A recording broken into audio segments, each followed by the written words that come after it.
down pie. This comes to us on page 135 of Sugar Butter Flour, the official Waitress pie book, under the section Blue Ribbon Winners. Okay, this recipe is really interesting because it's essentially a pineapple upside down cake, except it's resting on a plate that is literally made from just pie pastry, where it's prepared in the exact same way as the original recipe, but just roll out a thing of pastry and just plop it on top of it and bake it. And then you turn the whole thing upside down and then boom, you got a pie on a cake on...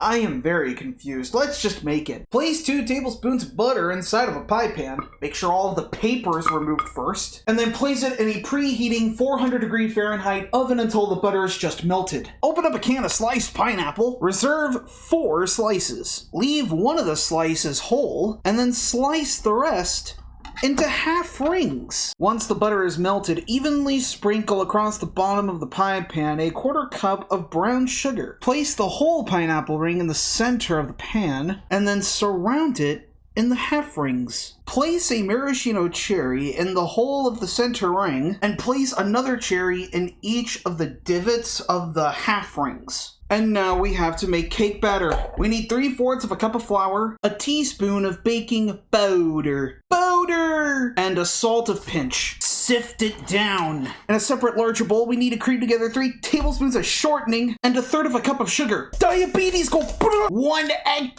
Crack one out for the fallen ones. 1/3 of a cup of whole milk and 1/2 teaspoon of vanilla. Whisk it up. Slowly whisk in the dry to the wet. And once we add it all in, we should be getting a cake batter, which we will carefully pour into the pie shell, making sure that it does not go in the pan fast enough that it dislodges the fruit, and then smooth it out. Once again, be very gentle. Time to roll out some pastry.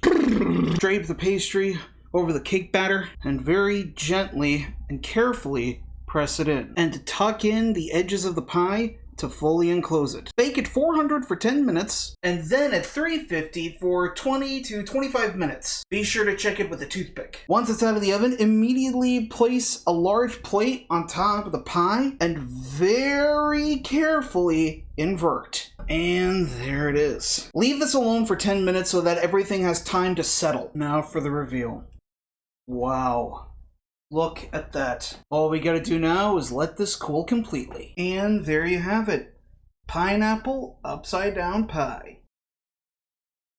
This right here is a nice, solid, easy cake recipe. But I wouldn't necessarily call it a pie. Literally the only thing about this recipe that makes it unique is the fact that its plate is pastry. That's the only loophole that I can think of where you could call this a pie. But outside of that, it's just a basic pineapple upside down cake. A really good pineapple upside down cake. And the crunch of the pastry does add an interesting texture to the cake. But other than that, I really do not see any reason to do any of this outside of the flex that you made an upside down pie. But it's like, upside down pies may as well be cakes. But you know what?